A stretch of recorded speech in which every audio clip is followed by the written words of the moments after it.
दोस्तों, साथियों, आज हम लेके आए हैं पॉलिटिकल साइंस के बहुत इंपॉर्टेंट क्वेश्चन संसद से संबंधित। आइए देखते हैं। पहला क्वेश्चन, निम्नलिखित में से किस राज्य से लोकसभा के 2 सदस्य निर्वाचित किए जाते हैं? कौन सा राज्य है? त्रिपुरा। ओके दोस्तों, आइए आगे देखते हैं। ये क्वेश्चन विवादित है, तो इसलिए इसका डिटेल पढ़ते हैं जिससे क्लियर हो जाएगा। 2008 में परिसीमन लागू के बाद वर्तमान में उत्तर प्रदेश में निर्वाचकों की संख्या के अनुसार दूसरा सबसे बड़ा लोकसभा संसदीय क्षेत्र उन्नाव है, जबकि इस दृष्टिकोण से गाजियाबाद सबसे बड़ा लोकसभा क्षेत्र है। ओके दोस्तों, आइए, उस समय जब था तो उन्नाव था, अब इस समय लेकिन गाजियाबाद है। इंपॉर्टेंट है, ध्यान रखिए। वर्तमान में लोकसभा में निर्वाचन क्षेत्र के लिए चुनाव व्यय की अधिकतम सीमा क्या है दोस्तों? देखिए, लोकसभा के लिए क्या है? 70 लाख। दोस्तों, क्या है? 70 लाख है।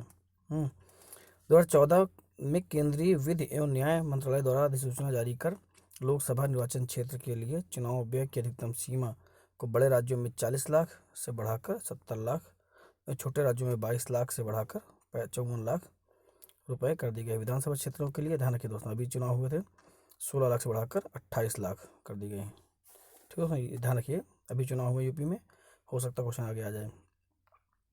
लोकसभा का पहला आम चुनाव कब हुआ है दोस्तों? 1952 में। ठीक है दोस्तों, लोकसभा का प्रथम चुनाव 25 अक्टूबर 1951 से 21 फरवरी 1952 तक चला। यह चुनाव 489 सीटों पर के लिए हुआ था। प्रथम लोकसभा का पहला अधिवेशन 13 मई, मतलब पहली बैठक 1952 को हुई। आइए आगे देखते हैं। अगला क्वेश्चन है, किस लोकसभा का कार्यकाल लगभग 6 वर्ष का था? दोस्तों, किसका था? 5वीं लोकसभा का कार्यकाल। ठीक है, 5वीं लोकसभा का कार्यकाल 6 वर्ष था, जिसने 19 मार्च 1971 से 18 मार्च 1977 तक कार्य किया। ओके दोस्तों, आपातकाल में बढ़ाई जा सकती है। आइए, 9वीं लोकसभा कब भंग की गई? तो करंट क्वेश्चन है, लेकिन तब भी अब देख लेते हैं कब की गई भंग। 1991 को। अब इसी से आपका याद हो जाएगा, 1991 को। तो ऑप्शन हो जाएगा ए, 13 मई 1991। अगला, भारत में, एक मिनट, भारत में 12वीं लोकसभा के लिए निर्वाचन हुए कब हुए? तो 98 में। ये याद रखिए, बाकी तो डेट नहीं पूछता है। ये भी क्वेश्चन करंट एक बार देख लेते हैं, करंट के संबंधित है। राज्य सरकार लोकसभा के नियम 184 के अंतर्गत विवाद पसंद नहीं करती। दोस्तों, यह नियम में वाद विवाद, ठीक है, के साथ साथ मतदान का भी प्रावधान है। क्या होगा? ये दोनों सही और व्याख्या भी करते हैं। देख लीजिए, डिटेल देखिए।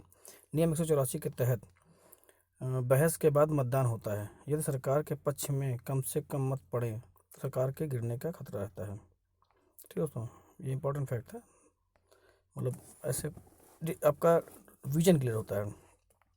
आइए, लोकसभा का नेता कौन होता है? दोस्तों? प्रधानमंत्री। तो आपको ऐसे ही पता होगा, लोकसभा का नेता जो है प्रधानमंत्री होता है। बहुमत दल का, ठीक है, के नेता को प्रधानमंत्री पद पर नियुक्त करता है। राष्ट्रपति कौन करता है? राष्ट्रपति, अनुच्छेद 75 के तहत ये आता है क्वेश्चन। ठीक है दोस्तों, और बाकी मंत्रियों को किसी सदन के नेता उस नेता का सदन का सदस्य ही होता है। किसी भी सदन का नेता उस सदन का सदस्य ही होता है। यदि प्रधानमंत्री लोकसभा का सदस्य नहीं है तो लोकसभा में सदन का नेता किसी वरिष्ठ मंत्री को बनाया जाता है, लोकसभा का सदस्य हो। ध्यान रखिए, जो सदन का नेता होता है, ठीक है, वो उसका सदस्य होना कंपलसरी है। अगर प्रधानमंत्री राज्यसभा से आया है तो उसको सदन का नेता नहीं बना सकते हैं। आइए देखते हैं, निम्नलिखित में कौन सा एक लोकसभा का सर्वाधिक बड़ा क्षेत्रफल है? लद्दाख। कौन सा है? लद्दाख। आगे आइए, कथन कारण है, बताना है कौन सा सही है। देखते हैं, लोकसभा अथवा राज्यसभा की विधानसभा के निर्वाचन में जीतने वाले उम्मीदवार को निर्वाचित घोषित किए जाने के लिए किए गए मतदान का कम से कम 50% पाना अनिवार्य नहीं, ऐसा कुछ नहीं है। सबसे अधिक हो, ठीक है, वही माना जाएगा। अगला, भारत के संविधान में अधिकाधिक उपबंधों के अनुसार में अध्यक्ष का पद बहुमत वाले दलों को जाता है तथा उपाध्यक्ष का पद विपक्ष को। ऐसी कुछ नियम नहीं है, तो कोई भी सही नहीं, ना तो एक ना तो दो। टेला पढ़ लीजिए, क्लियर हो जाएगा। आगे देखते हैं। भारत में लोकसभा या स्पीकर अध्यक्ष है किसका, ये क्या होता है, चयनित किया जाता है। ठीक दोस्तों, इसका चुनाव होता है। ठीक है, अनुच्छेद 93 में उपबंधित है। अनुच्छेद 93 में उपबंधित है, यथाशीघ्र अपने 2 सदस्यों को अध्यक्ष एवं उपाध्यक्ष चुनेगी। ठीक है दोस्तों, आइए, निम्न में से कौन अपने पद की शपथ नहीं लेता है? कौन लेता है दोस्तों? स्पीकर अपने पद की शपथ नहीं, क्योंकि उसकी शपथ जो होती है संसद के रूप में होती है। और कौन दिलाता है? प्रोटेम स्पीकर दिलाता है।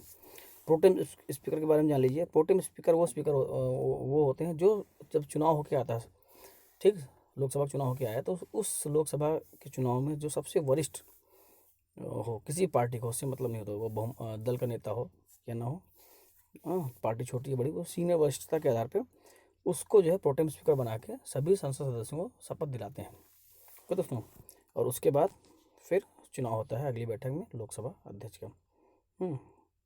आइए आगे देखते हैं। निम्नलिखित में से कौन अपने पद की शपथ नहीं लेता है? वही क्वेश्चन है, लोकसभा अध्यक्ष, स्पीकर। ठीक, आइए आगे देखते हैं। लोकसभा के स्पीकर का निर्वाचन होता है, कैसे होता है? लोकसभा के सदस्यों द्वारा। ओके दोस्तों, आइए, क्वेश्चन सिंपल है, जितनी बार रिपीट हो मतलब उतना इंपॉर्टेंट क्वेश्चन है, तो आप इसलिए गंभीरता समझिए। लोकसभा का अध्यक्ष अपना त्यागपत्र किसे सौंपता है? किसे? उपाध्यक्ष को सौंपता है दोस्तों। उपाध्यक्ष अध्यक्ष को सौंपता है, याद रखिएगा, पूछता है। लोकसभा अध्यक्ष अपना त्यागपत्र संबोधित करता है किसको? लोकसभा के उपाध्यक्ष को। तो दोस्तों आइए, लोकसभा के अध्यक्ष को कैसे हटाया जा सकता है? कैसे हटाया जा सकता है दोस्तों? लोकसभा के उपस्थित सदस्यों को 2/3 बहुमत से पारित करके नहीं, लोकसभा के सभी सदस्यों के बहुमत से संकल्प पारित करके। ठीक दोस्तों, चुनाव जैसे हो तो वैसे हटा सकते हैं। आइए आगे देखते हैं। लोकसभा अध्यक्ष को उसके कार्यकाल की समाप्ति के पूर्व पद से हटाया जा सकता है, बिल्कुल हटाया जा सकता है। कैसे? यदि लोकसभा इस आशय का प्रस्ताव पारित कर दे। ठीक, आइए, लोकसभा के अध्यक्ष को हटाया जा सकता है, बिल्कुल हटाया जा सकता है। कैसे? बस वही, लोकसभा के कुल सदस्यों के बहुमत द्वारा पारित कर प्रस्ताव से। आगे, लोकसभा अध्यक्ष के पद के विषय में निम्नलिखित कथनों पर विचार कीजिए। ठीक, बताना क्या, पहले देख लीजिए करें, बताना क्या, बताना है उपयुक्त में से कौन सही है। कथन क्या बताना है? कौन सही है। तो ध्यान रखिए आप, यह आवश्यक, पहला देखते हैं। वह राष्ट्रपति के प्रसाद पत्र पर धारण करता है? बिल्कुल नहीं, वो धारण करता है चुनाव के दौरान। ठीक है, अगला, यह आवश्यक नहीं कि वह अपने निर्वाचन के समय वह सदन का सदस्य हो, परंतु उससे, देखिए गलत हो गया, यहीं पर आवश्यक है, सदन का सदस्य होगा वही चुनाव कर सकता है। ठीक है, अगला, वह यदि वह त्यागपत्र देना चाहे तो उसे अपना त्यागपत्र उपाध्यक्ष को संबोधित करना होगा। बिल्कुल सही, तो आंसर हो जाएगा केवल 3 सही है, आंसर 3 केवल सही। ठीक है, डिटेल वही दी हुई। आगे देखते हैं। स्पीकर के पद के विषय में निम्नलिखित कथनों में से कौन सा सही है? बताना है। वह राष्ट्रपति के प्रथम, देखिए बिल्कुल अभी क्वेश्चन आ चुका है, गलत है। ठीक है दोस्तों, यदि वह आवश्यक अपने निर्वाचन के समय सदन का सदस्य हो, परंतु उससे निर्वाचन के बाद 6 माह के भीतर सदस्य होना चाहिए, नहीं है ना, नहीं, गलत है। आवश्यक नहीं कि बिल्कुल नहीं, आवश्यक है। ठीक, यदि वह सामान्य अवधि से पूर्व सदन को भंग कर दिया जाए तो उसे अपना पद छोड़ना होगा। बिल्कुल नहीं, वो क्या होता है, जो पद पर तब तक है जब तक अगली उसकी बैठक नहीं हो जाती। यदि वह त्यागपत्र देना चाहे तो अपने त्यागपत्र को उपाध्यक्ष को दें। बिल्कुल सही आंसर, वही क्वेश्चन सेम है, फिर ऑप्शन चेंज कर दिया उन्होंने। प्रोटेम स्पीकर का कर्तव्य क्या है? अभी जस्ट मैंने बताया भी था आपको, कुछ देर पहले क्वेश्चन आया था, क्या था?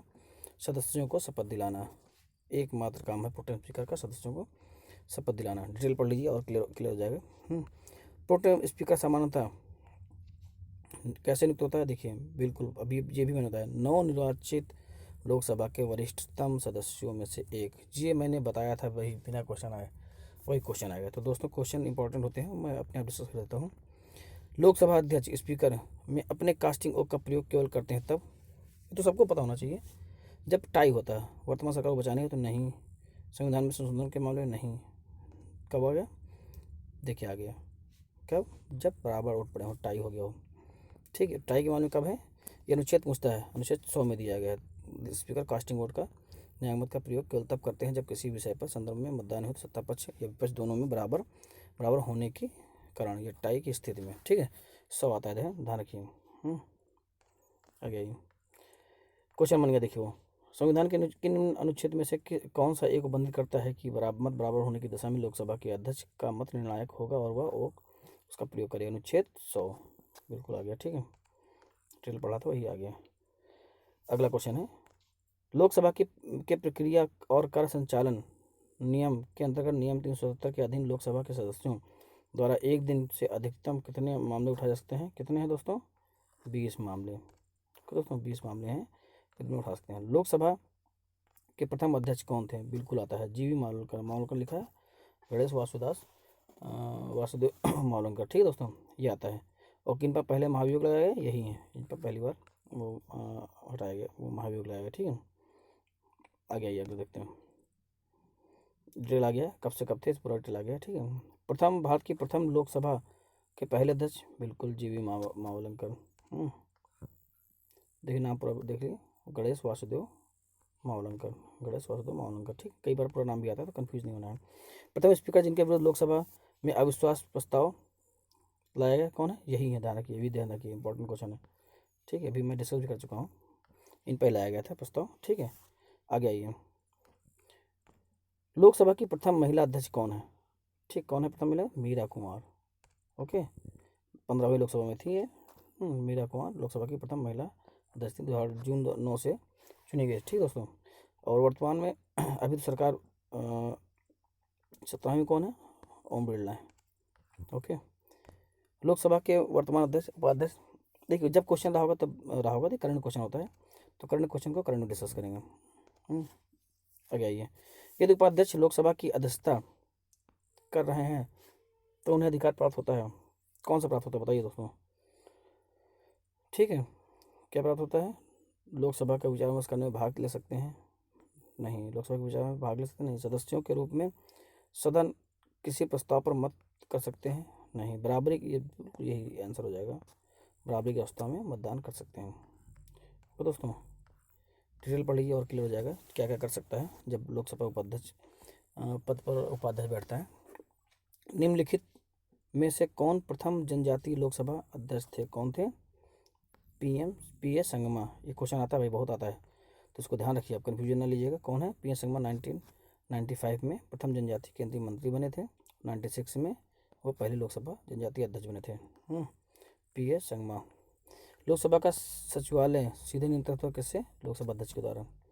यहाँ कन्फ्यूजन मत करिएगा कि प्रधानमंत्री मार दें या गृह मंत्री मार दें, ये संसदीय मामलों के मंत्रालय लोकसभा अध्यक्ष होता है। ठीक दोस्तों, आगे आइए देखते हैं। लोकसभा का सचिवालय प्रत्यक्ष रूप से किसकी देख में होता है, बिल्कुल लोकसभा अध्यक्ष के देख रेख में। क्वेश्चन क्लियर है तो। लोकसभा चुनाव के मामले में सामान्य वर्ग के उम्मीदवारों की अनुसूचित जनजाति के उम्मीदवारों पर जमा कराई जाने वाली जमानत राशि कितनी दोस्तों, ये भी चेंज हुई थी, भी देख लीजिए। 2010 में, ठीक है, 2010 में अगंभीर प्रत्याशियों की संख्या कम करने के हेतु जमानत राशि बढ़ा दी गई। ठीक है, तो ये है लोकसभा चुनाव के लिए सामान्य वर्ग के लिए 25,000 है, अनुसूचित जनजाति के लिए 12,500 है, राज्य विधानसभा में सामान्य वर्ग के लिए 10,000 है, और अनुसूचित जनजाति और अनुसूचित जनजाति के लिए 5,000। तो ये याद रखिए, पूछ सकता है, अभी चुनाव जब होते रहते हैं तो पूछता रहता है। आगे आइए, लोकसभा में किसी विधेयक पर आम बहस निम्नलिखित में से किस स्तर पर होती है, द्वितीय वाचन में। ये भी पूछता है, पहले वाचन द्वितीय वाचन में क्या होता है, तो आप इसको पढ़ लीजिए। ठीक है, डिटेल हो जाएगा। देखिए प्रथम वाचन में क्या होता है, ठीक, विधेयक को प्रस्तावित करने का प्रक्रम उसका प्रथम वाचन होता है। द्वितीय वाचन में क्या होता है, विधेयक पर विचार विमर्श होता है, सभी सदस्य इसी स्तर पर आम बहस करते हैं। द्वितीय वाचन में ही सभा विधेयक को प्रवर समिति या दोनों सभाओं की संयुक्त समिति को सौंप देती है। द्वितीय विधेयक वाचन में ही विधेयक पर खंडशः विचार भी होता है, एक खंड पे होता है। प्रभावी सदस्य का यह प्रस्ताव कि विधेयक या संशोधित विधेयक पारित किया जाए, ये विधेयक का तृतीय वचन है। ठीक दोस्तों, प्रथम तो 3 वचन विधेयक कोई विधेयक पारित होता है। प्रथम में जब उसको प्रस्ताव रखते हैं, प्रथम हो गया बहस, द्वितीय वाचन हो गया, और तृतीय वाचन में उसमें वोटिंग या कास्टिंग होती है कि ये पास हो या ना पास हो, ठीक है, या अंशतः पास हो। आगे आइए, निम्नलिखित में से कौन सी शक्तियाँ लोकसभा को राज्यसभा की तुलना में अनन्य प्राप्त होती हैं? कौन शक्तियाँ हैं? वित्त विधेयक केवल लोकसभा में प्रस्तुत किया जा सकता है, बिल्कुल सही। राज्यसभा से मतलब नहीं है, और अगर राज्यसभा रोकता भी है तो 14 दिन बाद अपने आप पास माना जाएगा। धर्म विधेयक का निस्तीकरण अथवा संशोधन में संबंध, हाँ बिल्कुल लोकसभा को प्राप्त है। मंत्रिपरिषद के उत्तरदायित्व के संबंध में, हाँ लोकसभा को ही प्राप्त है। अखिल भारतीय सेवाओं का सदन, हाँ बिल्कुल, ये जो है इसमें लोकसभा नहीं राज्यसभा को वरीयता प्राप्त है, ठीक है, राज्यसभा ही प्रस्ताव रख सकती है। ठीक है दोस्तों, डिटेल पढ़ लीजिए और क्लियर हो जाएगा। अगला ये, निम्नलिखित में से कौन राज्यसभा की एकांतिक शक्ति के अंतर्गत आता है? कौन आता है दोस्तों? नई अखिल भारतीय सेवाओं का सदन, बिल्कुल देखो अभी क्वेश्चन ऊपर आ गया है, नई अखिल भारतीय सेवाओं का सदन राज्यसभा के उसमें आता है, राज्यसभा ही उस पर नियम बना सकती है। ये क्वेश्चन गलत है, स्टार लगा है, मतलब कि आयोग ने गलत माना है या इसके आंसर को माना नहीं है। इसका डिटेल पढ़ लीजिए तो डिटेल से आपको चीज़ें क्लियर हो जाएंगी। ठीक है दोस्तों, क्वेश्चन जो भी आता है उसको पढ़िए अच्छे से, हो सकता है उस समय आयोग निकला दे, अगली बार क्वेश्चन सही रख दे। आइए, मई 2019 को जारी 17वीं लोकसभा की भागीदारी 14%, ठीक है, लोकसभा की कुल महिलाओं की भागीदारी 14% थी। वर्तमान में कुल लोकसभा की 78 महिलाएं सदस्य हैं, ठीक है, ये 19 का है, अभी चल ही रहा, 19 से 24 खत्म हुआ। कांग्रेस पार्टी 6 तथा भारतीय जनता पार्टी 41 महिलाएं सदस्य हैं। अधिकतम महिला सदस्य उत्तर प्रदेश तथा पश्चिम बंगाल प्रत्येक से 11 निर्वाचित हैं, और राजस्थान से 3 महिला सदस्य हैं। तो दोस्तों आइए आगे देखते हैं। क्वेश्चन है, कथनों पर विचार कीजिए। बताना, पहले देखिए बताना क्या, बताना है कौन सही है। तो पहली लोकसभा में विपक्ष में सबसे बड़ा राजनीतिक दल स्वतंत्र पार्टी था, बताइए दोस्तों। बिल्कुल गलत, कांग्रेस पार्टी थी। लोकसभा के नेता प्रतिपक्ष को सर्वप्रथम 1969 में मान्यता दी गई, बताइए दोस्तों। हाँ बिल्कुल मान्यता दी गई, नेता प्रतिपक्ष को 69 में मान्यता दी गई थी। लोकसभा में यदि किसी दल के न्यूनतम 75 सदस्य न हो तो उसके नेता को नेता प्रतिपक्ष के रूप में मान्यता नहीं मिल सकती है, बिल्कुल गलत। आगे डिटेल पढ़ लीजिए, आप डिटेल पढ़िए और क्लियर हो जाएगा आपको।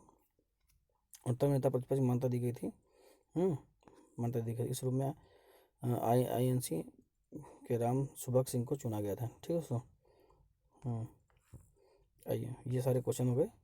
चैनल को लाइक सब्सक्राइब कर दीजिए और दोस्तों को शेयर करिए। इंपॉर्टेंट क्वेश्चन सारे ऐसे आपको हर विषय के आते रहेंगे। अभी पॉलिटिकल साइंस चल रहा है, फिर अगला हिस्ट्री है और विषय आएगा, तो सारे पूछे हुए क्वेश्चन है, सारे इंपॉर्टेंट है। एक बार क्वेश्चन आयोग में आ गया तो इंपॉर्टेंट है। बहुत धन्यवाद।